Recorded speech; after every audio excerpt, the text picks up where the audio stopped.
उन्हें समझ नहीं आ रहा था। रानी के मुंह से माफी की बात सुनते ही सभी लोग आपस में बात करने लगे। रानी मैडम और माफी? रानी मैडम ने तो आज तक किसी से माफी नहीं मांगी।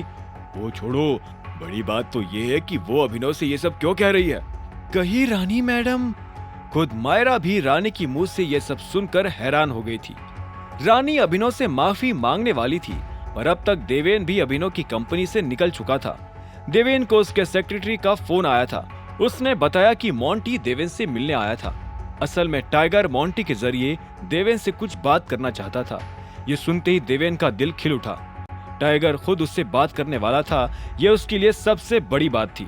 असल में देवेन न जाने कब से इस फिराक में था कि वो टाइगर के करीब आ सके, ताकि उसे टाइगर के ग्रुप की प्रीमियम मेंबरशिप का कार्ड मिल सके।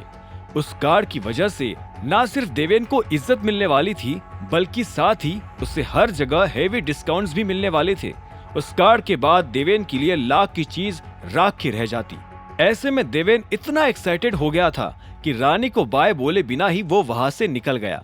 लेकिन वो जानता था कि रानी ने अपना काम कर दिया था। अभिनव कल से इस कंपनी के आसपास भी नहीं दिखने वाला था। उधर देवेन मोंटी से मिलने निकल चुका था और इधर सब लोगों की नजरें रानी और अभिनव को देख रही थी। सब लोग अभी भी रानी के मुंह से जो निकला उसी पर बात कर रहे थे।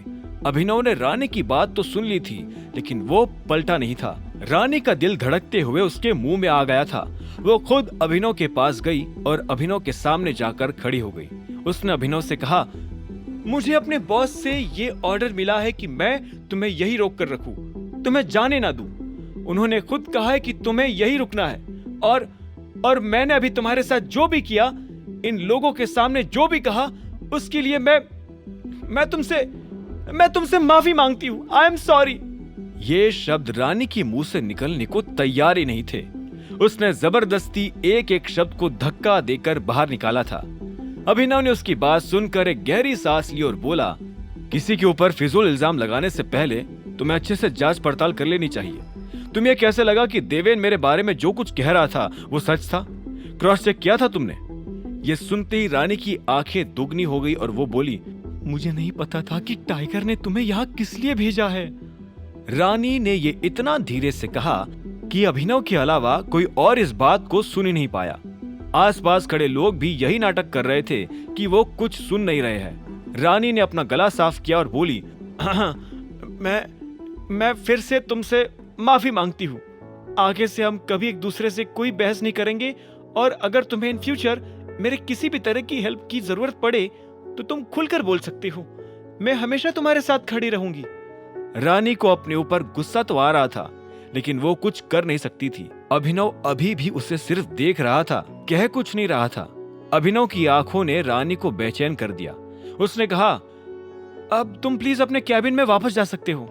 अभिनव ने एक गहरी सांस ली और बोला, ठीक है, नो प्रॉब्लम। आखिरकार रानी के चेहरे पर एक मुस्कान आ गई थी और उसने एक राहत की सांस ली। आज के बाद किसी पर भी फिजूल इल्जाम लगाने से पहले अच्छे से क्रॉस चेक कर लेना, क्योंकि जुबान से एक बार जो निकलता है वो कभी वापस नहीं आता। अभिनव ने कहा। रानी ने किसी भोले बच्चे की तरह हाँ में सिर हिला दिया। इतने में अभिनव जोर से चिल्लाते हुए बोला, Where is my secretary? और उसने अपना ब्रीफकेस आगे कर दिया। रानी ने कहा, इसे मैं रखवा दूंगी, तुम प्लीज अपने काम पर ध्यान दो, और प्लीज इन लोगों को हम दोनों के बीच जो कुछ हुआ उसके बारे में कुछ मत बताना। इतना कहते ही रानी ने अभिनव का सूटकेस उठाया और सीधा उसके कैबिन की तरफ बढ़ने लगी। अभिनव उसे इस तरह से जाते देख मुस्कुरा रहा था। रानी के जाते ही वहां का माहौल बदल गया था। वहां खड़े हर एक आदमी ने आज ऐसा कुछ देखा था जो उसने कभी नहीं देखा था। अभिनव ने रानी के साथ जो किया उससे हर कोई मन ही मन खुश था। उधर जब अभिनव ने रानी को सबक सिखा दिया था, तब इधर देवेन भी अपने ऑफिस पहुंच चुका था।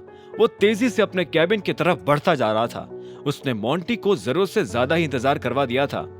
जैसे ही वो अपने ऑफिस पहुंचा तो उसने देखा कि मोंटी वहां बैठा हुआ है।